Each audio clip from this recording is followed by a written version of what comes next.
Now we're going to talk about zeros of polynomial functions, and in this section complex numbers are actually going to come back into play here.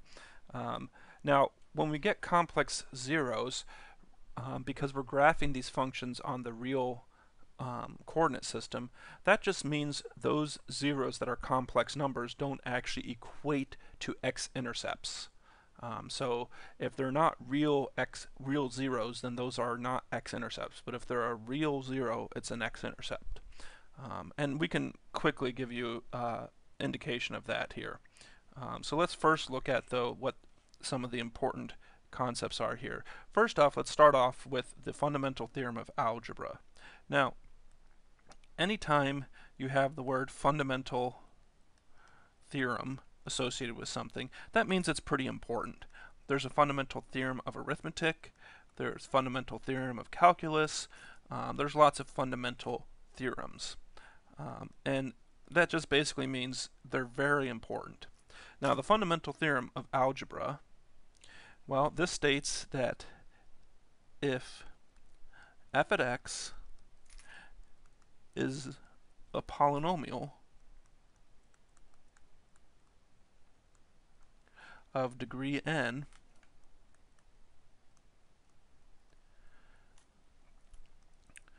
where n is bigger than 0, so we're not talking about constant functions, then f has at least one zero in the complex plane. Now, the one thing you want to remember here,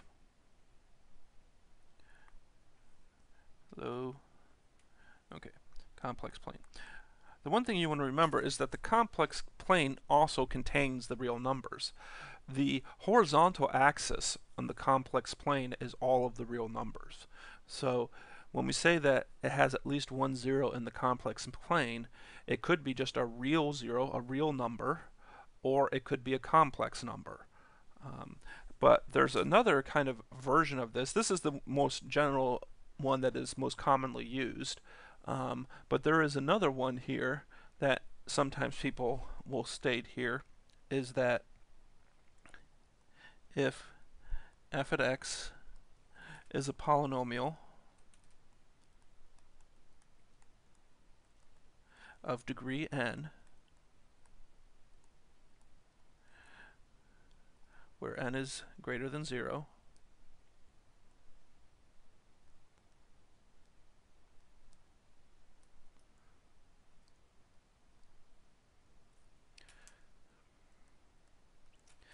then including multiplicity,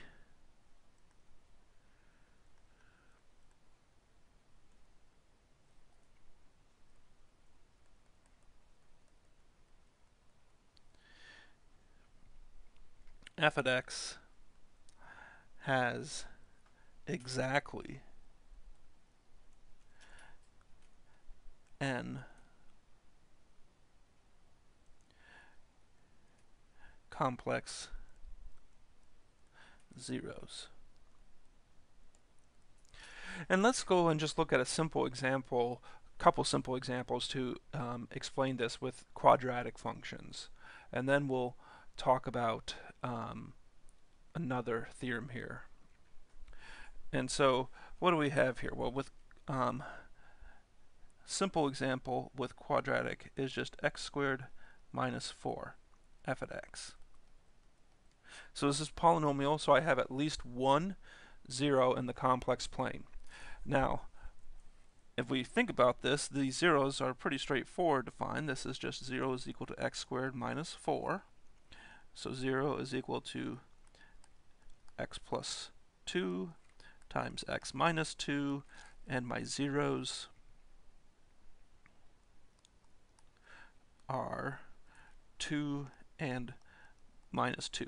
Now you might say, wait a minute, those are real numbers, not complex. No, what you want to remember here is that you have complex numbers, and then we have purely imaginary, and purely real, but these both satisfy are part of the complex numbers. And if you want to see that, what you could do, and this is kind of a little silly to do, but 2 is absolutely a complex number. It is 2 plus 0 times I. So the real part is 2 and the imaginary part is 0. And the other one, of course, is just negative 2 plus 0i. Now you might say that's a little silly or cheating, but it's not. I mean, so they're technically complex numbers. Now, it said that the fundamental theorem of algebra said we had at least one. We do. And the second version of it was said that we would have exactly n complex zeros. Well, the degree was 2, and we have exactly 2 solutions here as far as the number of zeros. Now, ones that are a little bit more challenging to see here would be, for instance, well, I wouldn't say challenging, but let's look at f of x equals x squared plus 9. Now, if I try to find the zeros here, this is x squared plus 9. If I move the 9 to the other side, I have negative 9 is equal to x squared. So x is equal to plus or minus the square root of negative 9, which is equal to plus or minus 3i.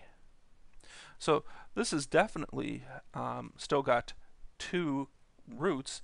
There are 2 complex roots. So you'd have z is equal, well, it's 0 plus I, or 3i, I should say. And the other one would be 0 minus 3i. Now, if you look at the graphs of these 2 functions here, and I'll just do some real rough sketches here, they both have zeros, and they both have exactly 2 zeros. But then if I look here, and I just want to think about the x squared minus 4, so if I do something like this, this is going to be roughly what x squared minus 4 looks like, and we have 2 zeros here at 2 and negative 2. Then x squared plus 9, well, x squared plus 9 is going to look something like this, and it has no x-intercepts, and well, that's because the zeros are complex numbers, and so there's no real x-intercepts, but there are still zeros and they're complex numbers. Okay. One other theorem here, and then we'll look at some other examples. The linear factorization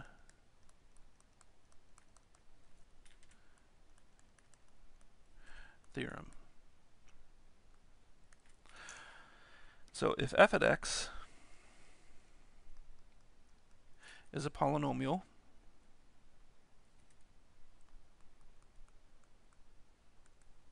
of degree n, where n is bigger than 0, then f of x has precisely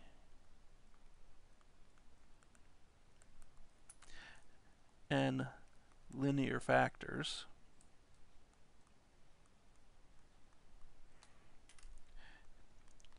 f of x is equal to an times x minus c1 times x minus c2 dot dot dot x minus cn, where c1, c2, all the way up to cn are complex numbers. Now again, we have this discussion. Just because it says they're complex numbers does not mean they're going to have an imaginary portion to them. They could be purely real. And if they're purely real, those correspond to x-intercepts on the graph.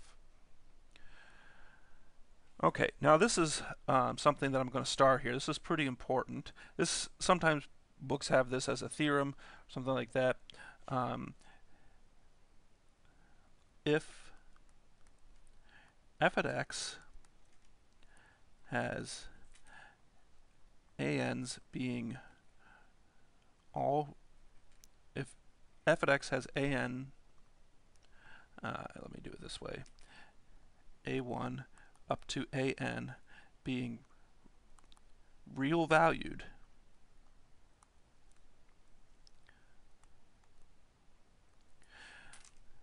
then any complex zeros occur in conjugate pairs. So to kind of give you an example of what this implies, let's see here. Example. What is the minimum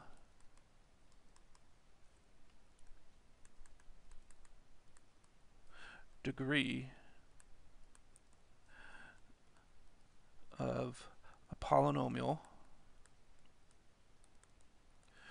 with real coefficients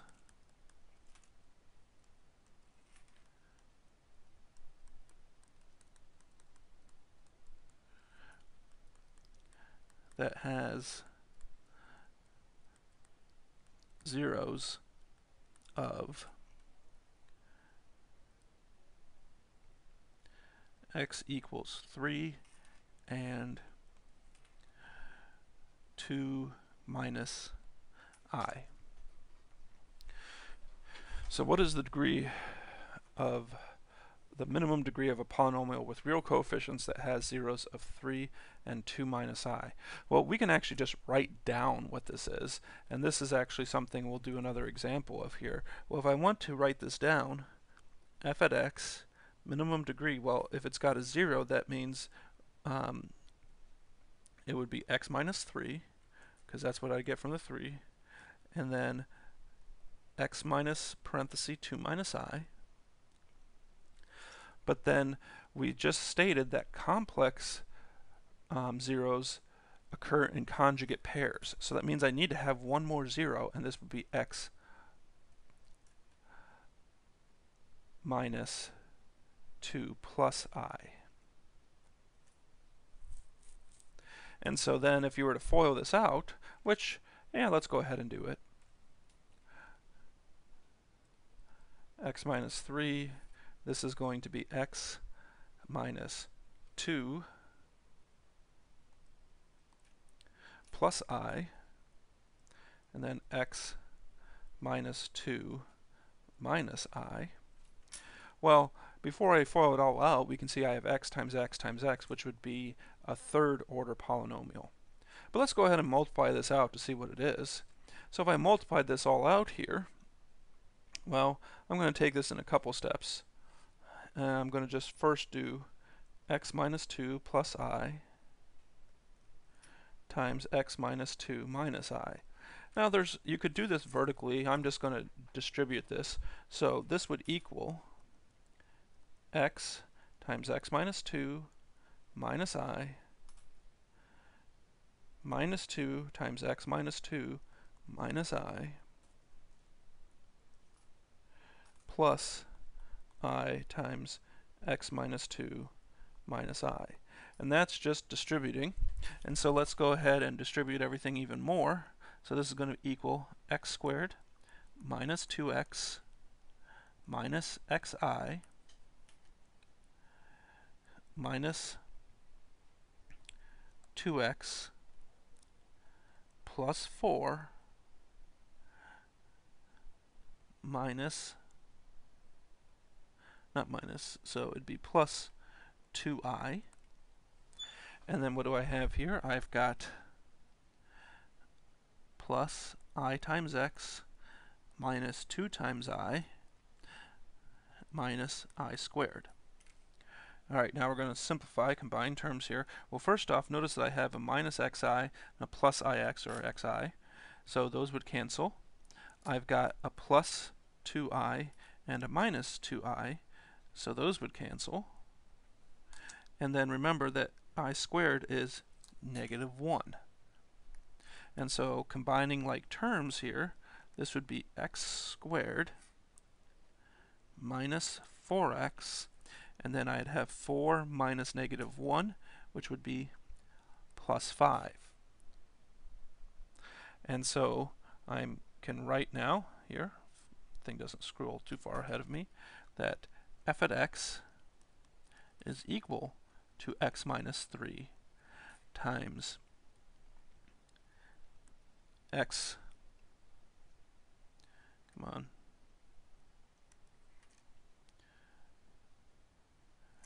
I hate it when it kind of lags like that and then I put two of them down.